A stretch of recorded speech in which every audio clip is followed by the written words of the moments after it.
Hi boys and girls, this is Mrs. Lemons and I'm going to be reading Chapter 6 of the Boxcar Children. I hope you're enjoying the series.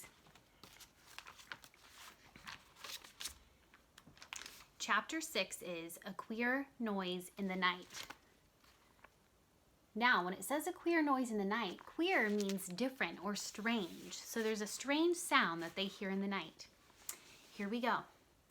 At last it was dinner time, and the children sat down to see what Henry had in his bundles. Remember, Henry had gone to town. I bought another loaf of brown bread at the store, said Henry, and some more milk. Then I bought some dried meat because we can eat it in our hands, and I bought a bone for Watch. Watch looked hungrily at the bone and lay down at once to eat it. Jessie got out 4 cups and bowls and put some milk into each one. Then the children put in little pieces of brown bread and began to eat it with their new spoons. What fun, cried Jessie, eating with spoons. Now tell us what you did in town, Henry. Henry began. The town below this hill is Silver City. I saw the name on a sign. I went into the town and walked along the first street I came to. It was a nice street with big houses and flowers and trees. I saw a man out cutting his grass. He's a good man too, I can tell you, a doctor. Did you work for him? Asked Jessie. Yes, said Henry. He was very hot, and just as I came to the house, his bell rang. He started to the house, and I called after him and asked him if I could cut the grass. He said, yes, yes, I wish you would. You see, he wasn't used to cutting it by himself. There he was, cutting grass. So I cut the grass, and he said, good for you. Do you want to work every day? And he said he'd never had a boy who cut it as well as I did. Oh, Henry, cried Violet and Jessie. I told him I did not want to work, and he told me to come back this afternoon. I'm sorry, I read that wrong. I told him I did want to work, and he told me to come back this afternoon. He has a pretty house and a garage and a big vegetable garden. Then he has a lot of cherry trees behind the house, a cherry orchard. You should see the beautiful big red cherries. Well, when I was cutting the grass near the kitchen, the cook came to the kitchen door and watched me. She asked me if I liked cookies. I said I did, and she gave me one. What did you do with it? Asked Benny hungrily. When she went back into the kitchen, I put it in my pocket, said Henry, laughing. Did she see you? Cried Jessie. Oh, no, said Henry. I played I was eating it. For a long time, I carefully ate away on nothing at all. Benny began to look at Henry's pocket. It did look very funny. Henry went on. When I came home, the doctor gave me $1, and the cook gave me this bag. Henry laughed at Benny and pulled the bag out of his pocket. In it were 10 delicious brown cookies. Oh, oh, cried Benny. Please, Jessie, let's have cookies for dinner. Yes, indeed, said Jessie. Sounds good to me, doesn't it? Then Henry opened his last bundle. I thought we ought to have a tablecloth, he said, so I got one at the store, but it wasn't hemmed. Violet begged, oh, let me hem it. She took her scissors out of her work bag and cut the 2 ends even. But before she began to hem the pretty blue tablecloth, she helped Jessie wash and rinse the dishes and put them away. Benny helped too. When Henry said goodbye and went back to town, all the children were working happily. Watch was trying to make a hole with one paw to bury his bone in. I'll help you bury your bone, Watch, said Benny. Oh, no, Benny, said Jessie. Watch wants to bury his bone himself. You come home and help me. I'm going to make a broom for the house. For a little while, Benny ran around finding sticks for the broom, but he soon went to sleep on the ground with the dog for a pillow. Here's Benny collecting the sticks. They're even going to make their own broom. The 2 girls sat by the brook.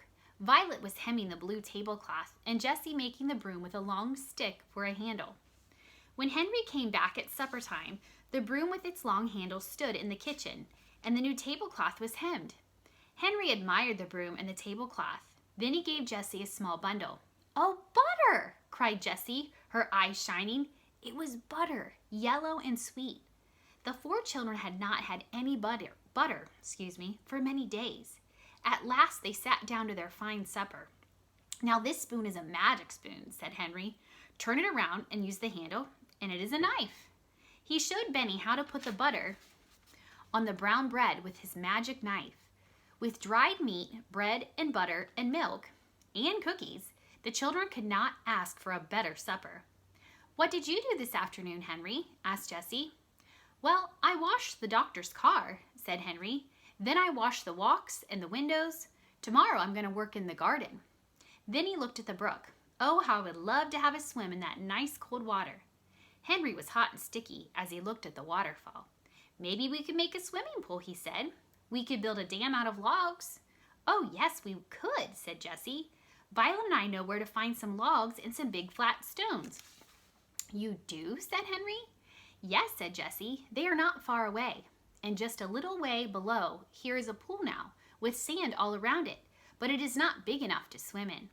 "Is that so?" cried Henry. "Someday I'll stay at home and we'll try to dam up the brook and make a swimming pool." "You can have my wheels," said Benny. "Good," replied Henry. "I'll make you a little cart with the wheels, Benny, and you can carry stones in it."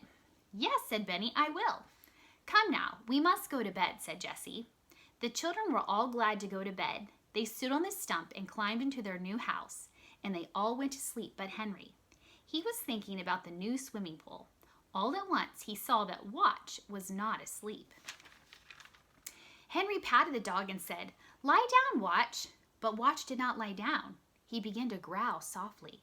"Shh," said Henry to the dog. He sat up. Jessie sat up. "What is it, Henry?" she whispered. "I don't know," replied Henry. He was frightened. "I think Watch hears something in the woods." "Let's close the door," said Jessie. "I'm afraid." The two children closed the heavy door softly. Then they sat still and listened, but they did not hear anything. "Lie down, Watch," said Jessie again. "Go to sleep." But Watch did not go to sleep. He growled again. "Maybe someone is in the woods. Maybe someone wants to hide in this car," whispered Jessie. "Maybe," said Henry. "There is something out there that the dog doesn't like." Then they heard a stick crack and Watch barked. There's Watch. He sure hears something. "Oh, shh." Jessie put her hand over his mouth. "If there's someone out in the woods that knows there's a dog in this boxcar," said Henry. He took the new broom in his hand and waited, but nothing came. Nothing at all. The two children waited and waited. Violet and Benny slept through it all. "I'm going to open the door now," said Henry. They opened the door softly and then listened. The dog sniffed a little. Then he turned around 3 times and lay down. He put his head on his paws.